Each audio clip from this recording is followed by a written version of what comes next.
আজ আমি চলে গেছিলাম ব্যান্ডেলের রয়্যাল ইন্ডিয়ান রেস্টুরেন্টে। সেখানে গিয়ে এসি রেস্টুরেন্টে বসে আমি তো তাদের ডিফারেন্ট কম্বোসগুলো ট্রাই করলাম। আর একটা ইন্টারেস্টিং ব্যাপার, ওদের কম্বোগুলো স্টার্ট হচ্ছে মাত্র 50 রুপিস থেকে। 50, 60, 70 এরকম নানান অ্যাফোর্ডেবল প্রাইসে আপনারা ওদের কাছ থেকে কম্বো পেয়ে যাবেন।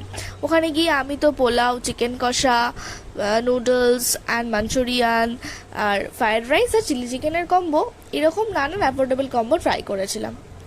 আমার তো খুব ভালো লেগেছে। এছাড়াও আপনারা বিভিন্ন আলাকার্টের আইটেম আরও অন্যান্য কিছু পেয়ে যাবেন। তাছাড়াও এখানে দাদা লাইভ কাউন্টারে চাইনিজ আইটেমগুলো আপনাদেরকে করে দেখাবে। আর তাছাড়াও আপনারা বিভিন্ন আনলিমিটেড বিরিয়ানির রাইস, এছাড়াও আরও অনেক এক্সাইটিং অফার্স পেয়ে যাবেন এখানে। তো তার জন্য আমি তো অনেকগুলো কম্বো ট্রাই করলাম, আমার তো দারুণ লেগেছে। বাকি ডিটেলসটা দাদার থেকে জেনে নেবো। হ্যালো।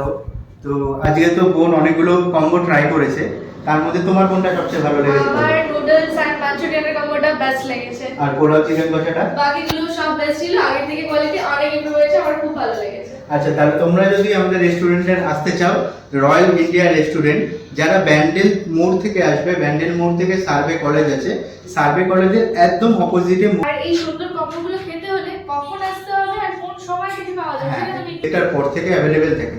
বাকি যেগুলো নুডলস বা পোলাওর কম্বো আছে সেগুলো 5:30টার পর থেকে রোজ অ্যাভেলেবেল থাকে।